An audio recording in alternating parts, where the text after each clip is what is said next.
This call is now being recorded. Okay, good morning to all. So today we will be discussing about second module. Okay, MIT 204 manufacturing പ്രോസസ്സിലെ second module ആയിരിക്കും ഇന്ന് discuss ചെയ്യാൻ വേണ്ടി പോകുന്നത്. എല്ലാവർക്കും audible അല്ലേ? കാണാനും പറ്റുന്നല്ലേ? ഹലോ, ഓഡിബിൾ അല്ലേ?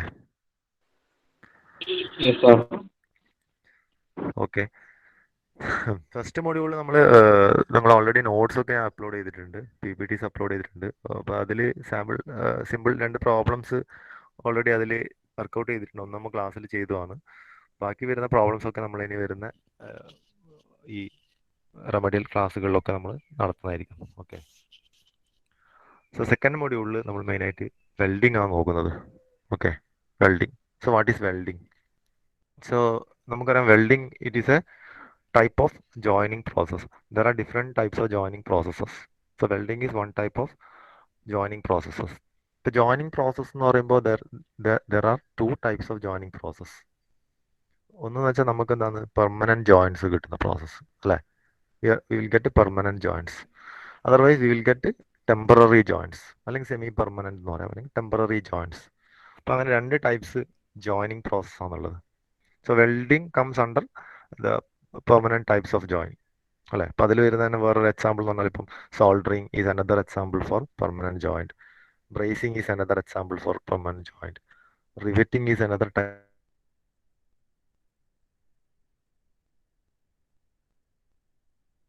ജോയിന്റ്. സോ എന്താണ് ഈ സെമി പെർമനന്റ് ടെമ്പററി ഫാസ്റ്റനിങ് ഒക്കെ കേട്ടിട്ടുണ്ടാവും അല്ലേ? നമ്മുടെ screw threads, nuts and bolts, ഇതൊക്കെ പറയുന്നത് എന്താണ് ടെമ്പററി ജോയിൻസ് ആണ് അല്ലേ? താൽക്കാലികമായിട്ടില്ല, നമുക്കിത് വെനവർ നമ്മളെ ആവശ്യാനുസരണം നമുക്കത് എടുത്ത് മാറ്റാം, അഴിച്ചു മാറ്റാൻ വേണ്ടി പറ്റും. But welding is A permanent type of joint. Okay, so by welding we can join different materials. Different materials are ഉദ്ദേശിക്കുന്നത് ഇവിടെ മെറ്റാലിക് മെറ്റീരിയൽസ് ആണല്ലേ വെൽഡിങ് ചെയ്യുന്നത്. Welding is a process for joining different materials. So different we may use different types of metals, metallic alloys, ഇതൊക്കെ നമ്മൾ join ചെയ്യാൻ use ചെയ്യുന്നുണ്ട് അല്ലേ?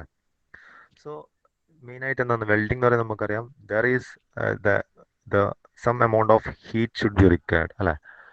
ഹീറ്റിൻ്റെ ആവശ്യമുണ്ട് നമുക്ക് വെൽഡ് ചെയ്യാൻ വേണ്ടി. ഓക്കെ, അല്ലെങ്കിൽ ഈ വെൽഡിംഗ് എന്ന ജോയിനിങ്ങിൽ we need the heat source or heat energy is required അല്ലേ? So there are different methods of producing heat energy. So based on that there are different welding processes. Based on how the heat energy is produced for welding, for joining, we can classify it into different processes. Different classification is made. Okay, so for welding you might have seen we may use certain amount of extra material അല്ലെ? Filler roads പോലെ അല്ലെങ്കിൽ electrode റോഡുകൾ നമ്മൾ use ചെയ്യുന്ന കണ്ടിട്ടുണ്ടല്ലേ?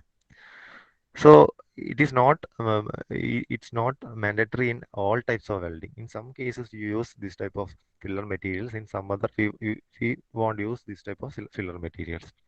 Okay, ഇനി ഇവിടെ heat മാത്രം മതിയോ? പോരാ. ഓക്കെ, നമുക്ക് ചില കേസിൽ പ്രഷറിന്റെ അപ്ലിക്കേഷൻ കൂടി വേണ്ടി വരും അല്ലേ? We need to apply pressure also. So with or without the application of pressure. So in some types of welding, or in order to produce some types of welded joints, we need to apply pressure. Some other it is not required. So അങ്ങനെയാണ് welding ഉള്ളത്. You can see different types of definition, different varieties of definitions in different textbooks. Okay, so welding it is the process of joining similar or dissimilar metals by the application of heat,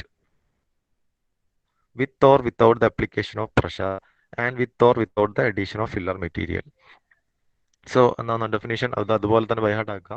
it is the process of joining similar or dissimilar metals. We can join the similar metals or we can join two different materials also by using welding.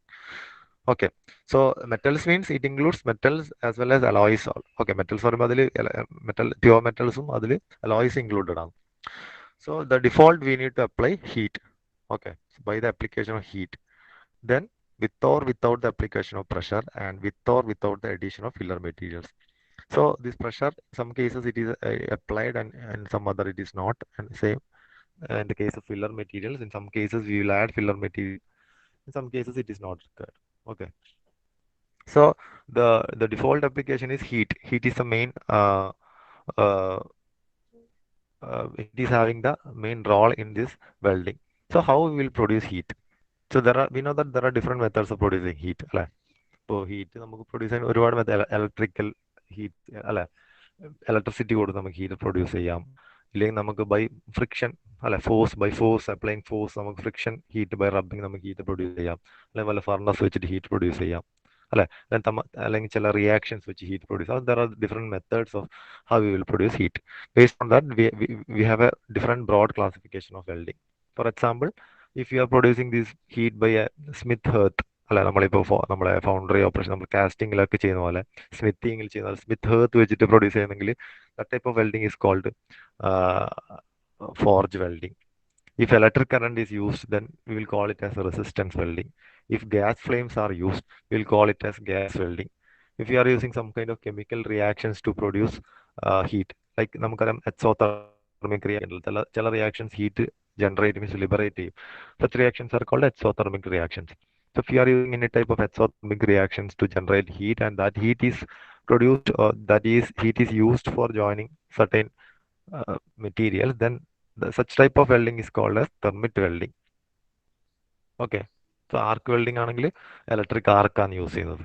Okay, അങ്ങനെ നമുക്ക് different welding classifications ഉണ്ട്. So in all the cases, in cases particular in resistance welding and arc welding and all, we will use a welding machine. So welding is done with the help of a welding machine. So നമുക്ക് വേണ്ട required ടെമ്പറേച്ചറിലേക്ക് അല്ലെങ്കിൽ required amount of heat produce ചെയ്യാൻ ഈ welding machine സഹായിക്കും. Okay. So actually what we are doing, we are fusing the base metal here, അല്ലെ. നമ്മൾ ആ base metal അതിനെ മെൽറ്റിംഗ് പോയിന്റിലേക്ക് എത്തിക്കും അല്ലെ. We need to fuse it, then we will join it. So while joining, either may we use filler material, otherwise we won't use filler material. By directly fusing the joint, we will make the weld. So a formal definition of welding is given here. എന്താണ് ഇപ്പൊ നമുക്ക് ഒരു formal definition നോക്കിയാൽ, it is a localized coalescence of metals wherein coalescence is obtained by heating to suitable temperature with or without the application of pressure and with or without the use of filler material. നേരത്തെ പറഞ്ഞ same definition ആണ്. അപ്പൊ ഈ ഒരു സെലസൻസ് എന്നുള്ളൊരു word, ഒരു term നിങ്ങൾ പല സ്ഥലത്തും കാണുന്നത്. ഇറ്റ് മീൻസ് കമ്പൈനിങ്, ജോയിനിങ് എന്ന മീനിങ് ആണ് അത് വരുന്നത്. അല്ലെങ്കിൽ ഒരു ജോയിന്റ് എന്നുള്ള മീനിങ് ആണ്. It is exclusively used for welding. അപ്പോൾ ആ ഒരു ടേമും പഠിച്ചു നോക്കുക, ആ ടേം യൂസ് ചെയ്യാം. അപ്പോൾ ലോക്കലൈസ്ഡ് സെലസൻസ് എന്ന് വെച്ചാൽ ആ വെൽഡിങ് ബീഡുമായിട്ട് ബന്ധപ്പെട്ട ആ ഒരു പോർഷനാണ് നമ്മൾ സെലസൻസ് എന്ന് പറയുന്നത്. ഓക്കെ, ആ ഒരു ജോയിന്റിന്, ആ ജോയിന്റ് ഫോർമേഷൻ്റെ ആ സ്ഥലത്തുള്ള ഭാഗത്തിന്. So a localized senescence of metals wherein this senescence is obtained by heating to suitable temperature with or without application of pressure and with or without the use of filler material. So welding produces a solid connection between the two pieces called a weld joint. That means it is producing a permanent joint. Okay, we are getting a permanent joint. So it is called a weld joint എന്ന് ഉദ്ദേശിക്കുന്നത് ആ permanent joint ആണ്. The product obtained by the process of welding is called as a weldment. അപ്പോൾ നമുക്ക് രണ്ട് different elements ഉണ്ട്. Means elements ഉണ്ട്, രണ്ട് ഡിഫറെന്റ് പാർട്സ് ഉണ്ട്. നമ്മൾ ആ രണ്ട് പാർട്സിനെ ജോയിൻ ചെയ്തു. Then we will get a final product. ആ ഫൈനൽ പ്രോഡക്റ്റ് ആഫ്റ്റർ വെൽഡിങ്, ആ പ്രോഡക്റ്റ് നമ്മൾ പറയുന്നതാണ് വെൽഡ്മെന്റ് എന്ന് പറയും. Weldment means that final welded product. Then weld bead. ഒരുപാട് ടേംസ് ഉണ്ട്, എല്ലാം പറയുന്നില്ല, ചില കാര്യങ്ങൾ ആവശ്യമുള്ള കാര്യങ്ങൾ. Weld bead, the metal added during a single pass of welding. So while welding എന്താണ്, അത് ഫ്യൂസ് ചെയ്ത് ഒട്ടിപ്പിടിക്കുന്ന ഒരു ഭാഗം ഉണ്ടല്ലോ. ഈ സിംഗിൾ പാസ് എന്ന് പറഞ്ഞാൽ we can either sometimes we will use only one pass. ഒറ്റ ഒരു പാസിലായിരിക്കും വെൽഡിങ് ചെയ്യുന്നത്. അല്ലെങ്കിൽ we may use two times we will same procedure we may repeat 2 times or 3 times. അപ്പോൾ അതിനാണ് വെൽഡ് ബീഡ് എന്ന് പറയുന്നത്. Especially in this type of electrode welding resistance arc welding കേസിലൊക്കെ there will be a weld bead. Then base metal means it refers to the piece of metal which are being welded to form a weld joint. Base metal എന്ന് പറഞ്ഞാൽ usual meaning തന്നെയാണ്. So ഇത് അതിൻ്റെ ഒരു broad classification ആണ്. ഒരുപാട് classification ഉണ്ട്, എല്ലാം ഒന്നും ഇതിലില്ല. ജസ്റ്റ് നമുക്ക് വേണ്ട കാര്യങ്ങൾ മാത്രം ഇൻക്ലൂഡ് ചെയ്തതാണ്. ആർക്ക് വെൽഡിംഗ് ഉണ്ട്, then resistance welding is there, gas welding is there അല്ലെ. അപ്പോൾ arc welding means we are using some arc അല്ലെ, some form of electric arc, and then arc is used to formation of heat or used to fuse the metal and it will join. And gas welding also will use some certain amount of gas to produce the flames in order to produce heat in order to join metals. Resistance welding we will use the electrical resistance വെച്ചിട്ട് അത് വെച്ചിട്ടുള്ള heat produce ചെയ്തിട്ടാണ് നമ്മൾ അവിടെ ഈ joint കിട്ടുന്നത്. Then solid state welding process ഉണ്ട്. Ultrasonic, friction, diffusion, explosion, forge welding ഒക്കെ സോളിഡ് സ്റ്റേറ്റ് വെൽഡിംഗ് പ്രോസസ് ആണ്. അതർ വെൽഡിംഗ് പ്രോസസ്സിൽ ഇലക്ട്രോൺ ബീംസ് യൂസ് ചെയ്തിട്ട് നമ്മൾ ഹീറ്റ് പ്രൊഡ്യൂസ് ചെയ്യും. ഇലക്ട്രോ സ്ലാഗ്സ് വെച്ചിട്ട് ഹീറ്റ് പ്രൊഡ്യൂസ് ചെയ്യും. ലേസർ ബീംസ് യൂസ് ചെയ്യാം. തെർമിറ്റ് വെൽഡിങ്സ് ഉണ്ട്. മെയിനായിട്ട് ചില റെയിൽവേ പാർട്സ് ഒക്കെ അതിനൊക്കെ ഡിഫക്ട്സ് ഒക്കെ നമ്മൾ തെർമിറ്റ് വെൽഡിങ്ങിലൂടെയാണ് ചെയ്യുന്നത്. Induction welding, these are some broad classification of welding. Then coming to welding, there are some types of weld joint. Weld joints എന്ന് പറയുമ്പോൾ കുറച്ച് ടൈപ്സ് വെൽഡ് ജോയിന്റ്സ് ഉണ്ട്. Main important commonly used weld joints are given in the slide.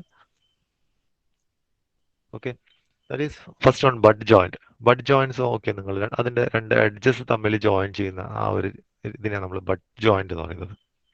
Okay, already നമ്മൾ fitting എന്ന workshop in fitting also there are different types of joint. In carpentry also we have done different types of joint. So here also there are different types of joint. ഈ joints ഒക്കെ നമ്മൾ വർക്ക്ഷോപ്പിൽ ചെയ്ത് വെച്ചിട്ടുണ്ട്. നിങ്ങൾ കണ്ടിട്ടുണ്ടാവും display ബോർഡിൽ അവിടെ ഒരു ഗ്ലാസ് ഷെൽഫ് ഉണ്ട്, അതിൽ എല്ലാ ജോയിന്റ്സും അവിടെ ഡിസ്പ്ലേ ചെയ്തിട്ടുണ്ട്. First one is but joint. Corner തമ്മിൽ ജോയിൻ ചെയ്യുകയാണെങ്കിൽ വെൽഡ് ചെയ്യുകയാണെങ്കിൽ corner joint. Lap means one above the other, overlap ചെയ്തിട്ട് ഇങ്ങനെ നിൽക്കുന്നത്, അതിന് ലാപ്പ് ജോയിന്റ്സ് പറയും. കോമൺലി യൂസ്ഡ് ഈ ബട്ട് ജോയിന്റ്സ്, ലാപ്പ് ജോയിന്റ്സ് ആണ് നമ്മൾ സാധാരണ ചെയ്യുന്നത്. പിന്നെ നമ്മൾ ചെയ്യുന്നതാണ് ടീ ജോയിന്റ്സ്. എഡ്ജസ് തമ്മിൽ ഉള്ള ഈ ഫിഫ്ത്ത് ഫിഗർ കാണിക്കുന്നത് എഡ്ജ് ജോയിന്റ് ആണ്. ഫസ്റ്റ് ഫോർ ആണ് first butt joint, lap joint, T joints ഒക്കെയാണ് കോമൺലി യൂസ് ചെയ്യുന്ന joints. Okay, then V joint is there. അപ്പോൾ ഈ കോർണർ ജോയിന്റ് പോലെ തന്നെയാണ്, സെയിം ആണ് V joint. So these are the different types of welded joint, and there are different welding positions also. നമ്മൾ ഈ joints ഒക്കെ ചെയ്യുന്നുണ്ട്, പക്ഷെ നമ്മൾ ചെയ്യുന്ന ഇത് നമ്മൾ in laboratory for our experimental process നമ്മൾ ചെയ്യുന്ന എപ്പോഴും എന്താണ് ഫ്ലാറ്റ് പൊസിഷനിലാണല്ലേ. Will keep the two materials where we need the joints, will keep the material in position അല്ല. നമ്മൾ സാധാരണ ഇലക്ട്രിക് ആർക്ക് വെൽഡിംഗ് ഒക്കെ ചെയ്യുന്ന സമയത്ത് അല്ലെ, ഫ്ലാറ്റ് പൊസിഷനിൽ വെച്ച് നമ്മൾ ചെയ്യുന്നത് സാധാരണ ചെയ്യുന്നത് അല്ലെ.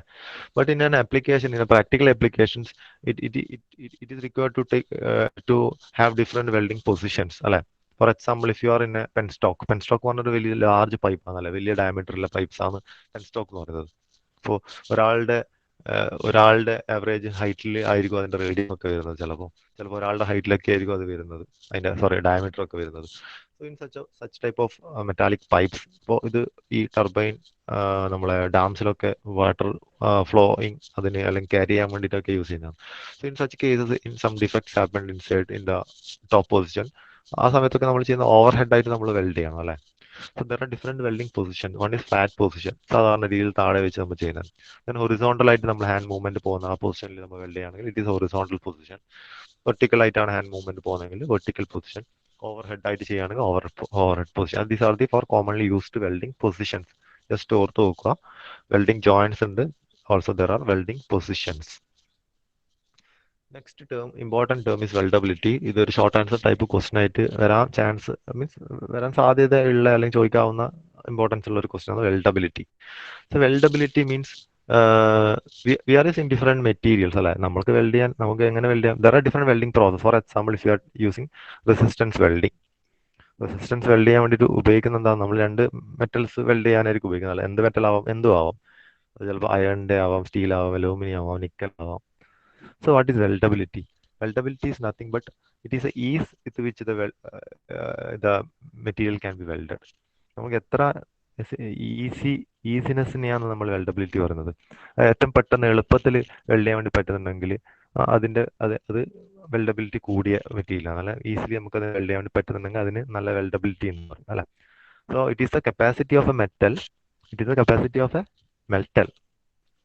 It is not the capacity of the welding process or any type of welding. It is the capacity of that particular metal to be welded into a suitably designed structure and to perform satisfactorily in the intended service. Okay, weldability പറയുന്നത് എന്താണ്, അതൊരു ability ആണ്, ഒരു capacity ആണ്. ഏതിൻ്റെത്, that particular metal which is that particular metal to be welded. Okay, മെറ്റലിന്റെ എബിലിറ്റിനെയാണ് weldability പറയുന്നത്. അല്ലെങ്കിൽ it is the ease with which the welding can be carried out.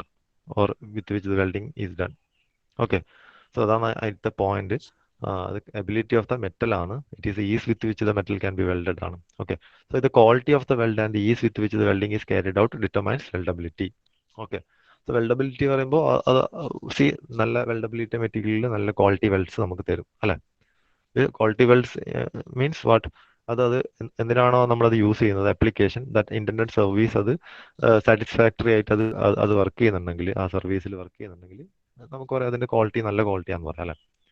The factors that affect weldability are welding process ആണ് one thing, one factor.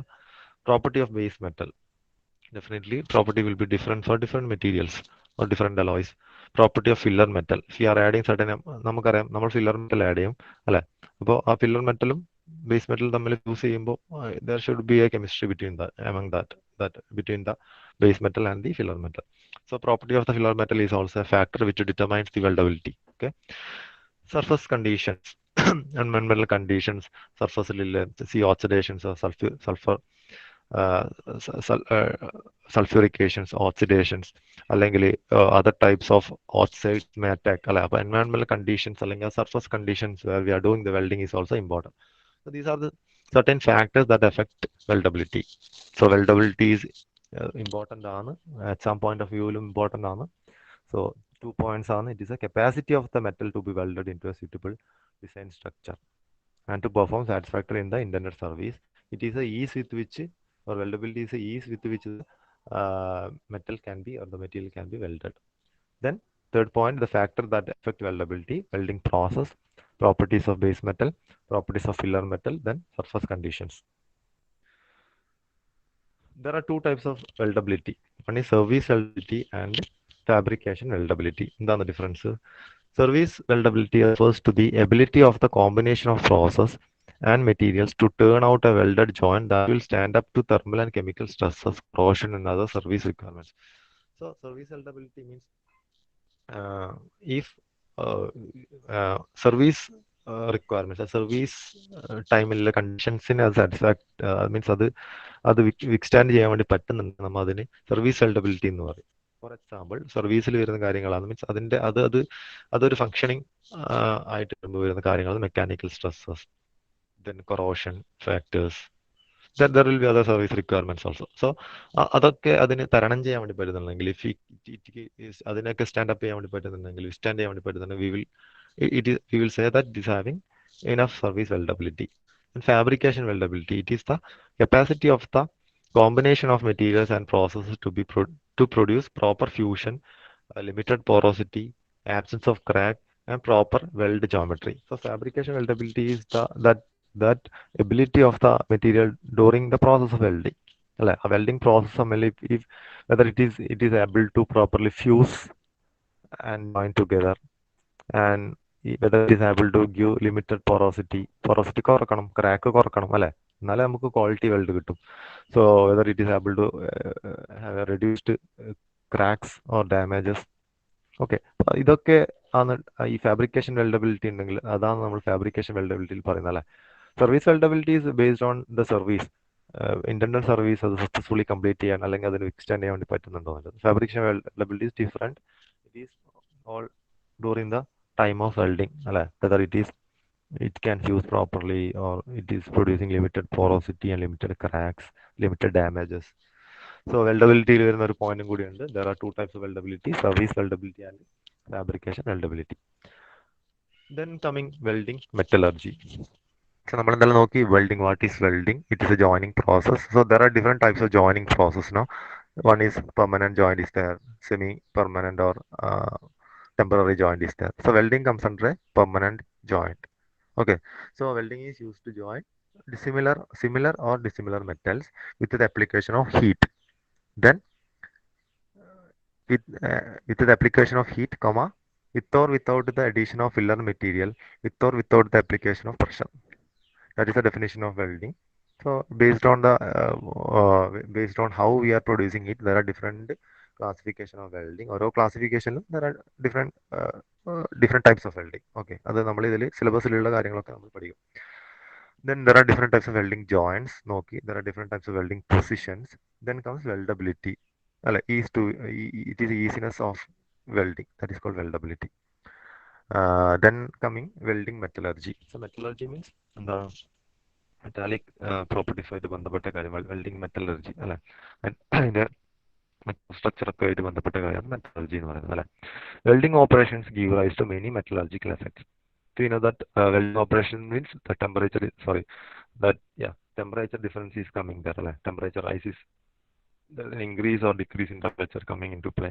So definitely there will be certain metallurgical changes in the material. So welding operations give rise to many metallurgical effects. One is heat affected zone. Otherwise you will HAS നിങ്ങൾ കേട്ടെ, HAS capital. ചിലപ്പോൾ അങ്ങനെ തന്നെ ആയിരിക്കും എക്സാമിന് ചോദിക്കുന്നത്. Heat affected zone is one thing. Then grain size and hardness in welding. There will be effect in grain size and the hardness of the weld. Then joint quality is another factor. Joint quality means it includes different types of damages, cracks, porosity, slag inclusions, residual stress relieving, etc. Okay. So ആദ്യം തന്നെ നമുക്ക് heat affected zone ഉണ്ട്, HAS or heat affected zone. So we know that in the figure you can see two welding material അല്ലേ. ഇപ്പൊ നോക്കി, ഇത് ഒരു welding, ഇപ്പൊ ഇവിടെ ഒരു ബട്ട് വെൽഡിങ് ആ ചെയ്യുന്നത് അല്ലെ. ബട്ട് വെൽഡിങ് മീൻസ് അതിന്റെ രണ്ട് എഡ്ജസ് അല്ലെ തമ്മിൽ ജോയിൻ ചെയ്യുന്നത്. ഇതാണ് പാർട്ട് 1, ഇതാണ് പാർട്ട് 2. മീൻസ് ഇത് member, first member, second member. അപ്പോൾ ഫസ്റ്റ് ആൻഡ് സെക്കൻഡ് മെമ്പറാണ് നമ്മൾ ജോയിൻ ചെയ്യുന്നത്. ബട്ട് വെൽഡിങ് ആണെന്ന് വിചാരിക്കാം. So somehow we are fusing the material and joining that. അപ്പോൾ മുകളിൽ നോക്കി നമ്മൾ അവിടെ ഒരു ഫ്ലാറ്റ് പൊസിഷനിലാണ് വെൽഡ് ചെയ്തതെന്ന് വിചാരിക്കാം, അതിന്റെ മുകളിൽ. ഓക്കെ. അപ്പോൾ നോക്കി അവിടെ എന്താണ് സംഭവിക്കുന്നത്, വെൽഡ് ചെയ്തതിന്റെ വെൽഡ് ചെയ്ത ഭാഗം അല്ലെ, ദ ഫ്യൂഷൻ സോൺ എന്ന് പറയും. Just beside the fusion zone we can see the heat affected zone. Because അവിടെ ഹീറ്റ് വരുന്നുണ്ട്, പക്ഷെ ആ ഭാഗം ഫ്യൂസ് ആയിട്ടില്ല അല്ലെ, ജോയിൻ ആയിട്ടില്ല. ജോയിൻ ആവാൻ വേണ്ടി ഫ്യൂസ് ആയിട്ടില്ല, പക്ഷെ heat is affected there. And other part base metal ആണ് അഫക്റ്റഡ് ബേസ് മെറ്റൽ സോൺ. അങ്ങനെ 3 സോണാണുള്ളത്. Fusion zone is there, heat affected zone is there, then unaffected base metal zone is there. അപ്പോൾ എങ്ങനെയായിരിക്കും ഈ സോണുകളിലുള്ള, മെയിനായിട്ട് നമ്മൾ നോക്കുന്ന ഹീറ്റ് എഫക്റ്റഡ് സോണാണ്. അവിടെയുള്ള മെറ്റീരിയൽ സ്ട്രക്ചർ, മൈക്രോ സ്ട്രക്ചർ എന്തായിരിക്കും, ഗ്രെയിൻ സൈസിൽ മാറ്റങ്ങൾ വരുമോ, എന്തായിരിക്കും അതിന്റെ ക്വാളിറ്റീനെ ബാധിക്കുമോ തുടങ്ങിയ കാര്യങ്ങളാണ് നോക്കുന്നത്. Okay. First of all, the heat affected zone is within the base metal itself. So heat affected zone എന്ന് പറയുന്നത് ബേസ് മെറ്റലിലുള്ള ഒരു ഭാഗമാണ് heat affected zone. That zone is within the base metal itself. It has a microstructure different from that of base metal. So figure നമുക്ക് മനസ്സിലാവാം, this heat affected zone will be having a different microstructure from the base metal because അല്ല, ഈ light grey കളറിൽ കാണുന്ന heat affected zone because temperature difference ആണ് grain structure മാറിയിട്ടുണ്ടാവും. Because it is temporarily subjected to elevated temperature during welding. Compared to base metal, this heat affected zone is it has subjected to higher temperatures. The portion of the base metal that are far enough away from the heat source do not undergo any microstructural changes during welding. ദൂരത്തുള്ള material ഒന്നും, base മെറ്റലിന്റെ അങ്ങേയറ്റത്ത് ഭാഗത്തുള്ള material ഒന്നും ഈ temperature ബാധിച്ചിട്ടുണ്ടാവില്ല അല്ലെ. So they may not be subjected to high temperature and there may not be any changes in the microstructure. So HAS നില ഭാഗത്ത് microstructural changes ഉണ്ടാവും. ഈ ഫ്യൂഷൻ സോണിൽ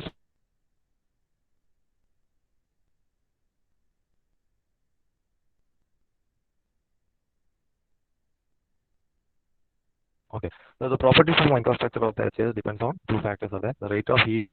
2 factors are there: rate of heat input and cooling. Hello, കേൾക്കുന്നില്ലേ? Hello. Rate of heat input and cooling. Second one is okay, the temperature to which this zone was raised. അപ്പോൾ എത്ര ടെമ്പറേച്ചറിലേക്കാണ് നമ്മൾ heat ചെയ്യുന്നത് അല്ലെ. Rate of heat input ഒരു factor ആണ്, അതുപോലെ cooling ഒരു ഫാക്ടർ ആണ്, അതുപോലെ തന്നെ the temperature to which the zone was raised. അപ്പോൾ ഇതാണ് 2 ഫാക്ടർ. അപ്പോൾ same figure is shown here. Original structure, അപ്പോൾ അതിന്റെ നേരത്തെ കാണിച്ച അതേ ഫിഗർ തന്നെയാണ്. അപ്പോൾ അതിന്റെ ഒരു ഗ്രാഫിക്കൽ റെപ്രസെന്റേഷൻ ഇവിടെ കൊടുത്തിട്ടുണ്ട് അല്ലെ. ബിക്കോസ് ബേസ് മെറ്റൽ ഒരിക്കലും ഹീറ്റ് ആവുന്നില്ല, ഈ ഫ്യൂഷൻ സോണിനെ ഹീറ്റ് ചെയ്തു. അത് ഫ്യൂസ് ആവണമെങ്കിൽ എന്ത് ചെയ്യണം, temperature should be more than its melting പോയിന്റിലേക്ക് എത്തണം അല്ലെ. അതിനെ മെൽറ്റ് ചെയ്താലേ അത് ഫ്യൂസ് ആവും. But in the heat affected zone അത് അതിന്റെ മെൽറ്റിംഗ് പോയിന്റിൽ താഴെയോ ആവാം, ജസ്റ്റ് ഫ്യൂസ് ആവുന്നതേ ഉണ്ടാവും, കംപ്ലീറ്റ് മെൽറ്റ് ആയിട്ടുണ്ടാവില്ല. ഓക്കെ, സെയിം ഫിഗർ തന്നെയാണ്. ദെൻ എന്താണ് ഗ്രെയിൻ ഗ്രോത്തും അല്ലെങ്കിൽ തുടങ്ങിയ കാര്യങ്ങളാണ് നോക്കുന്നത്. Driving force for grain growth. The heat applied during welding recrystallizes the elongated grains of the cold worked base metal. നമുക്കറിയാം ഈ ബേസ് മെറ്റൽ എന്ന് പറയുന്നത് അത് എങ്ങനെയായിരിക്കും, അത് നമുക്കറിയാം മെറ്റൽ അതിന്റെ പ്രൊഡക്ഷൻ നമ്മൾ നോക്കിയതാണ്, അല്ല അത് ചിലപ്പോൾ കോൾഡ് വർക്ക്ഡ് ആയിരിക്കും, അല്ലെങ്കിൽ ഏതെങ്കിലും ടൈപ്പ് ഓഫ് ഹീറ്റ് ട്രീറ്റ്മെന്റ് ചെയ്ത് തരുന്നതായിരിക്കും അല്ലെ. So grain close to the weld metal have been subjected to higher temperature for a longer time. അല്ലെ, grains close to the weld metal have been subjected to higher temperature for a longer time. Consequently, the grains will grow in size. അല്ലെ, നമുക്കറിയാം grain growth എങ്ങനെയാണ്. Initially there will be different number of grains with a particular grain size. So when we are heating it or raising the temperature, the grains begins to അല്ലെ അതിന്റെ bond break ചെയ്തിട്ട് അത് വലുതാവേണ്ടി തുടങ്ങും അല്ലെ, number of grains കുറയാൻ തുടങ്ങും. So grains begin to grow. So grain growth will happen to the grains which are at a higher temperature.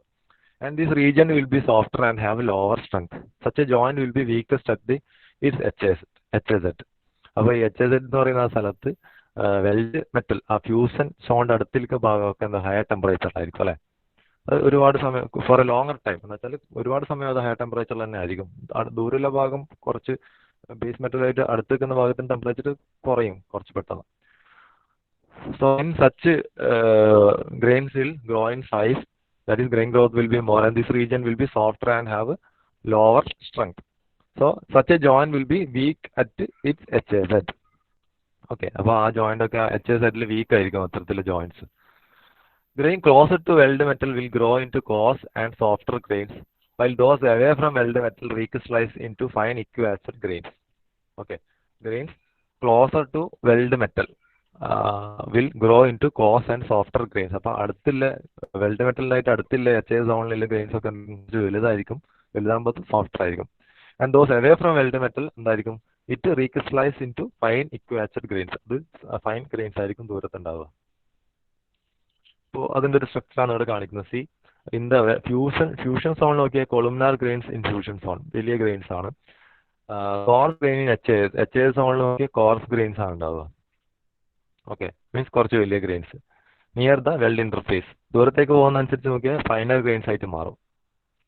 Okay, അപ്പോൾ ഈ വെൽഡ് ഇന്റർഫേസിന്റെ അടുത്ത് നിൽക്കുന്ന HZ സോണിൽ course ഗ്രെയിൻസും away from the HZ zone, that is fine grains in HZ away from the weld interface അല്ല. ഈ fusion zone ഉണ്ട് അല്ലെങ്കിൽ weld ഈ റീജിയൻ വെൽഡ് ഇന്റർഫേസിന്റെ ദൂരത്തേക്കുള്ള ഭാഗത്തിലേക്ക് ഫൈൻ ഗ്രെയിൻസ് ആയിട്ട് പോകും. ദെൻ ദൂരത്ത് കാണിക്കുന്ന വെൽഡ് ബേസ് മെറ്റലിലേതോ ഒറിജിനൽ കോൾഡ് വർക്ക്ഡ് ഗ്രെയിൻസ് ആണ് കാണിക്കുന്നത്, ഇനീഷ്യൽ ഗ്രെയിൻസ്. അപ്പൊ ഇങ്ങനെയാണ് ഗ്രെയിൻ സ്ട്രക്ചർ ഉണ്ടാവില്ല. ഒരു ടിപ്പിക്കൽ ഗ്രെയിൻ സ്ട്രക്ചറിന്റെ ഫിഗർ ആണ് ഇപ്പോൾ കാണിക്കുന്നത്. ഗ്രെയിൻ സൈസ് ആൻഡ് ഹാർഡ്നസ് നമുക്കറിയാം. ഗ്രെയിൻ സ്ട്രക്ചറിൽ ഗ്രെയിൻസ് വലുതാകുമ്പോൾ ഹാർഡ്നസ് കുറവായിരിക്കും, ഫൈൻ ഗ്രെയിൻസിനായിരിക്കും ഹാർഡ്നസ് കൂടുതൽ. The strength and hardness of the HZ depend partly on how the original strength and hardness of base metal was developed prior to the welding. അല്ലെ, അപ്പോൾ വെൽഡിങ്ങിന്റെ metal use ചെയ്യുന്ന മെറ്റലിന്റെ strength നമുക്ക് തന്നെ അറിയാം.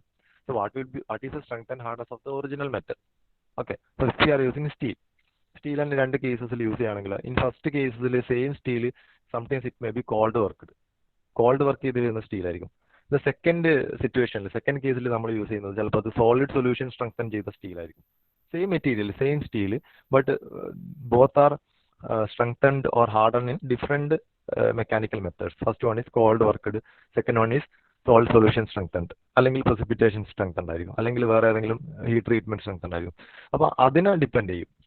So the strength and hardness of the HZ depend partly on how the original strength and hardness of the base metal was developed prior to the welding. അപ്പോൾ വെൽഡിങ്ങിന് മാത്രമല്ല, വെൽഡിങ്ങിൽ നടക്കുന്നത് മാത്രമല്ല, അത് കൂടാണ്ട് ഇനീഷ്യലി എങ്ങനെയാണോ ഈ മെറ്റീരിയൽ ഉണ്ടാക്കിയത് അതിനെ കൂടി ഡിപ്പെൻഡ് ചെയ്യും.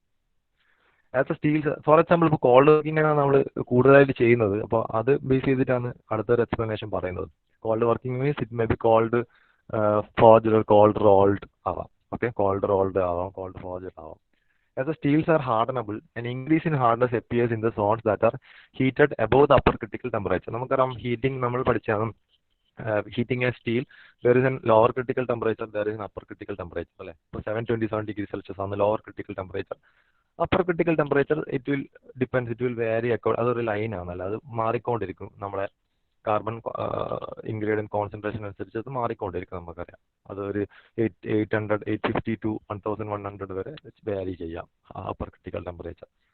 So if we are heating it above upper critical temperature, after that if you are cooling it and if the cooling is getting a quenching effect, That means rapid cooling is happening. Then you will get fine grains. ഇപ്പോൾ weld മെറ്റീരിയലിന്റെ എവിടെയെങ്കിലും നമ്മൾ ചിലപ്പോൾ heat ചെയ്യുമ്പോൾ അത് അതിന്റെ upper critical ടെമ്പറേച്ചറിന്റെ മുകളിലെത്തുകയും അവിടെ നിന്ന് അത് കൂൾ ചെയ്യുന്നതിന് ഒരു കൊഞ്ചിങ് എഫക്ട് കിട്ടുകയും ചെയ്യുന്നു. അവിടെ കൊഞ്ചൊന്നും ചെയ്യുന്നില്ല. But if it is getting some a quenching effect അല്ലേ, കൊഞ്ചിങ് എഫക്ട് കിട്ടുകയാണെങ്കിൽ എന്ത് സംഭവിക്കും? ഇറ്റ് വിൽ അവിടെ ഫൈൻ ഗ്രെയിൻസ് പ്രൊഡ്യൂസ് ചെയ്യും. there will be quenching effect means or rapid heat transfer ഉണ്ടായാൽ മതി അല്ലേ. കാരണം ഈ കോൾഡ് ബേസ് മെറ്റലിന് റാപ്പിഡ് ഹീറ്റ് ട്രാൻസ്ഫർ കിട്ടുന്നുണ്ടെങ്കിൽ എന്ത് സംഭവിക്കും? there will be a quenching effect and it will produce fine grains. The main hardness is found in areas which were heated just above the lower critical temperature. അപ്പോൾ പക്ഷേ upper critical ടെമ്പറേച്ചറിലേക്ക് എത്തുന്നില്ല, just lower critical ടെമ്പറേച്ചറിൽ മാത്രം heat ചെയ്യുകയാണെങ്കിൽ അവിടെ recrystallisation ഉണ്ടാകുന്നില്ല. Grains ഒക്കെ എന്താകും? കുറച്ച് വലുതാവും, പക്ഷെ അത് റീക്രിസ്റ്റലൈസ് ചെയ്യുന്നില്ല. അത്തരത്തിലുള്ള കേസിൽ എന്തായിരിക്കും? ഹാർഡ്നസ് കുറവായിരിക്കും. നേരെ മറിച്ച് ഹയർ ക്രിട്ടിക്കൽ ടെമ്പറേച്ചറിലേക്ക് എത്തിയിട്ട് നമ്മൾ അതിനെ കൊഞ്ചിങ് എഫക്റ്റും കൂടി കിട്ടുന്നുണ്ടെങ്കിൽ അവിടെ ഗ്രെയിൻ സൈസ് ചെറുതായിരിക്കും, ഹാർഡ്നസ് കൂടുതലായിരിക്കും. ഓക്കെ, അപ്പോൾ അതാണ് ഗ്രെയിൻ സൈസ് ആൻഡ് ഹാർഡ്നസിനെ കുറിച്ചിട്ട് പറയാനുള്ളത്. Next one is quality of welded joint. Also there are different factors which determines the quality of welded joints. Okay, because these welded joints okay, it is subject to repeated cycling of temperature അല്ലെ, അല്ലെങ്കിൽ thermal സൈക്ലിങ്ങിന് വിധേയമായിട്ടാണുള്ളത് അല്ലെങ്കിൽ അല്ലെ. Temperature കൂടുകയും കുറയുകയൊക്കെ ചെയ്യുന്നുണ്ട് ഓരോ പാർട്ടിൽ അല്ലെ. As A result of this thermal cycling and it's attendant microstructural changes. Based on the thermal cycling, there will be many microstructural changes happening inside that. A welded joint may develop various discontinuities. So അതിന്റെ ബേസിൽ ഒരുപാട് discontinuities അല്ലെങ്കിൽ കുറെ defects അതിലുണ്ടാവാം. Okay, so welding discontinuities also can be caused by an inadequate or careless application of proper welding technologies or by poor operator training. അപ്പോൾ ഇതും കൂടി ആവാം reason. Okay, so varying thermal varying ഈ thermal cycling കൊണ്ടാവാം, variation in thermal energy കൊണ്ടാവാം, അല്ലെങ്കിലോ careless application of proper welding technology ആവാം, poor operator training ആവാം. ഇതൊക്കെ കാരണം ഒരുപാട് ഡിസ്കണ്ടിന്യൂറ്റീസ് വരുന്നത്. So what are some of the discontinuities? Porosity is one of such discontinuity. Slag inclusion is there, cracks are there, surface damage, residual stress, lamellar tears. These are all certain some of the discontinuities happening in the which affects the quality of welded joint, which is happening in the weld അല്ലെ. ഓർമ്മ porosity, slag inclusion, cracks, surface damage, residual stress, lamellar tears. First one, porosity. Porosity നമുക്കറിയാം. What is porosity? The porosity will be caused by ഇത് porosity പറഞ്ഞാൽ എന്താണ്? ഒരു hollow regions create ചെയ്യുന്ന അതിനെയാണ് നമ്മൾ porosity പറയുന്നത്. Gases released during melting of weld area. Weld ഏരിയയിൽ എന്താണ്? ഫ്യൂഷൻ സംഭവിക്കും. അന്നേരം അവിടെ സർട്ടൈൻ എമൗണ്ട് ഗ്യാസസ് പ്രൊഡ്യൂസ് ചെയ്യും. ആ ഗ്യാസസ് പുറത്തേക്ക് റിലീസ് ചെയ്ത് പോകണം അല്ലെ. Sometimes it may be trapped during solidification. Solidify ആകുമ്പോൾ അതിൻ്റെ ഉള്ളിൽ ട്രാപ്പ് ആയാൽ അവിടെ ഒരു വോയിഡ് ഏരിയ ക്രിയേറ്റ് ചെയ്യും. That is called porosity. Otherwise it may happen, it can be formed due to some chemical reaction during welding. വെൽഡിങ്ങിലുള്ള ചില chemical filler materials add ചെയ്യുന്നുണ്ട്. സോ ഹയർ ടെമ്പറേച്ചറിൽ അവിടെ സംഭവിക്കുന്ന കെമിക്കൽ റിയാക്ഷൻസ് കൊണ്ട് അവിടെ പോറസ് കാവിറ്റീസ് വരാം. Then may be due to some contaminants അല്ലെ, കണ്ടാമിനൻസ് ഏതെങ്കിലും രീതിയിൽ അതിലായിട്ടുണ്ടെങ്കിൽ അങ്ങനെയും പോറോസിറ്റീസ് വരാം. Okay, most welded joints contain some porosity which is generally in the shape of spheres or of elongated pockets. അപ്പോൾ മിക്കവാറും വെൽഡഡ് ജോയിന്റ്സിൽ ഇതുപോലത്തെ പോറോസിറ്റി കാണാമല്ലോ. It can be in the form of spheres or elongated pockets. നീളത്തിലുള്ള ഒരു cavity ആയിരിക്കും. The distribution of porosity in the weld zone may be random or the porosity may be concentrated in certain region in the zone. ഇതുപോലത്തെ contaminants കൊണ്ടൊക്കെ ആണെങ്കിൽ ഒരു റീജിയനിൽ മാത്രമായിരിക്കും porosity. നേരെ മറിച്ച് കെമിക്കൽ റിയാക്ഷൻസ് കൊണ്ടുള്ള ആണെങ്കിൽ എല്ലായിടത്തും ഡിസ്ട്രിബ്യൂട്ട് ചെയ്തിട്ട് പോറോസിറ്റീസ് കാണാം. ഓക്കെ, ഗ്യാസ് റിലീസ് ആണെങ്കിൽ ഒരു പർട്ടിക്കുലർ റീജിയനിൽ മാത്രം പോറോസ് ആയിട്ട് കാണാം. ഓക്കെ, സോ അങ്ങനെയാണ് അതിന്റെ ഡിസ്ട്രിബ്യൂഷൻ വരുന്നത്. So this porosity in welded welds can be reduced by certain methods. എങ്ങനെയൊക്കെ? Proper selection of electrodes and filler metals. Because ഈ electrodes ഈ filler metals ഒക്കെ നമ്മൾ സെലക്ട് ചെയ്യുമ്പോൾ അത് കാരണമായിരിക്കും ചിലപ്പോൾ കെമിക്കൽ റിയാക്ഷൻസ് ഉണ്ടാകുന്നത്. ചിലപ്പോൾ അതിലായിരിക്കും കണ്ടാമിനൻസ് ഉണ്ടാകുന്നത്. അപ്പോൾ നല്ല quality electrodes and filler metals use ചെയ്യാൻ വേണ്ടി ശ്രദ്ധിക്കുക. So that is proper selection of electrodes and filler metals. Then improved welding techniques such as preheating and weld area or increasing the rate of heat input. Welding techniques improve ചെയ്യുക. Improved welding techniques such as preheating, the weld area or increasing the rate of heating. അപ്പോൾ preheating നമ്മൾ ചെയ്യും. സാധാരണ നമ്മൾ weld ചെയ്യുന്നതിന് മുമ്പേ അതിനെ ഒന്ന് പ്രീ ഹീറ്റ് ചെയ്യും. In order to relieve certain residual stresses. അതിലത്തെ റെസിഡ്യൂൽ സ്ട്രെസ്സസ് ഒക്കെ കൊടുക്കാണ്ട് നമ്മൾ അതിനൊന്ന് മുൻകൂട്ടി ഒന്ന് നമ്മൾ ഹീറ്റ് ചെയ്യും. അതിനെ നമ്മൾ പ്രീ ഹീറ്റിംഗ് എന്ന് പറയുന്നത്. അതൊരു ഹീറ്റ് ട്രീറ്റ്മെന്റ് അല്ല. ഹീറ്റ് ട്രീറ്റ്മെന്റ് പ്രോസസ്സിന് മുമ്പായി നമുക്ക് ചെയ്യാൻ പറ്റുന്ന ഒരു പ്രോസസ്സാണ് പ്രീ ഹീറ്റിംഗ്. അപ്പോൾ അതിൻ്റെ ഈ പറയുന്ന എന്തെങ്കിലും റെസിഡ്യൂൽ സ്ട്രെസ്സസ് ഉണ്ടെങ്കിൽ ആ റെസിഡ്യൂൽ സ്ട്രെസ്സസ് ഒക്കെ റിലീവ് ചെയ്യാൻ വേണ്ടി പറ്റും. അത് അതിനെ ഫർദർ ഡിഫക്ട്സ് ഉണ്ടാകുന്നതിന് അതിനെ സംരക്ഷിക്കും. ഓക്കെ, അപ്പോൾ പ്രീ ഹീറ്റ് ചെയ്യാം നമുക്ക്. Then proper cleaning and prevention of contaminants from entering the weld zone.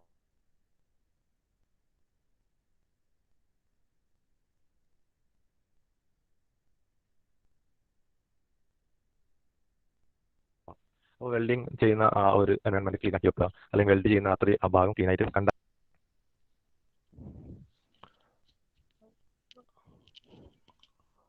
അപ്പോൾ അങ്ങനെ നമുക്ക് എന്താക്കാം, പൊറോസിറ്റി അവോയ്ഡ് ചെയ്യാം. Then reduced welding speeds to allow time for gas to escape. അപ്പോൾ വെൽഡിംഗ് സ്പീഡ് കുറക്കുക, നമുക്ക് sufficient amount of gases escape ചെയ്യാനുള്ള ഒരു സമയം കൊടുക്കുക. അപ്പോൾ അങ്ങനെ നമുക്ക് എന്ത് സംഭവിക്കാം, പൊറോസിറ്റി നമുക്ക് അവോയ്ഡ് ചെയ്യാൻ വേണ്ടി പറ്റും. Next one is slag inclusions. Slag inclusion നമ്മൾ അടുത്ത ക്ലാസ്സിൽ നോക്കുന്നതായിരിക്കും. അപ്പോൾ എല്ലാവരും ഒന്ന് അറ്റൻഡൻസ് തരാൻ വേണ്ടി റെഡി ആയിരിക്കുക.